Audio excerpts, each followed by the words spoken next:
เป็นลูกหลานของป่าสะโซนนักรบทุกคนผู้ที่ตนเพื่อศาสตร์ภาษาระเบียบวินัย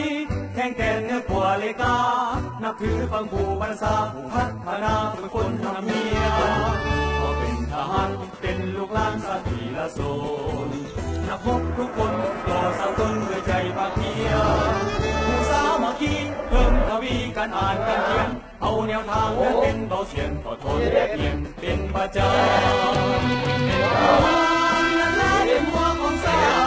ติเป็นทหารนั้นละเป็นสายสกา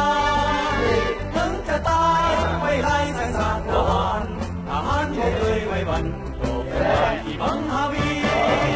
พอเป็นทหารเป็นลูกหลานของศาสตร์ภาษาเอาขานอาสายืนเดินหน้าเป็นสายสตรี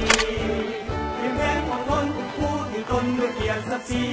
เพื่อพื้นแผ่นดินตอนนี้เจริญเมืองศรีถาว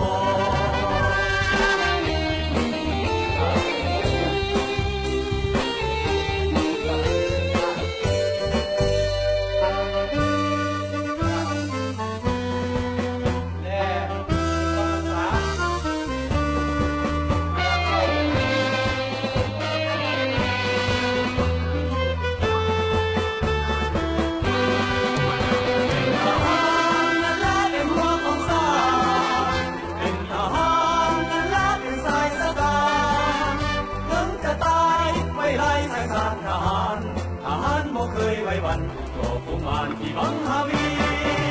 เขาเป็นทหารเป็นลูกหลานของศาสตร์ภาษาเขาขานอาสายืนเงยหน้าเป็นสายสตรี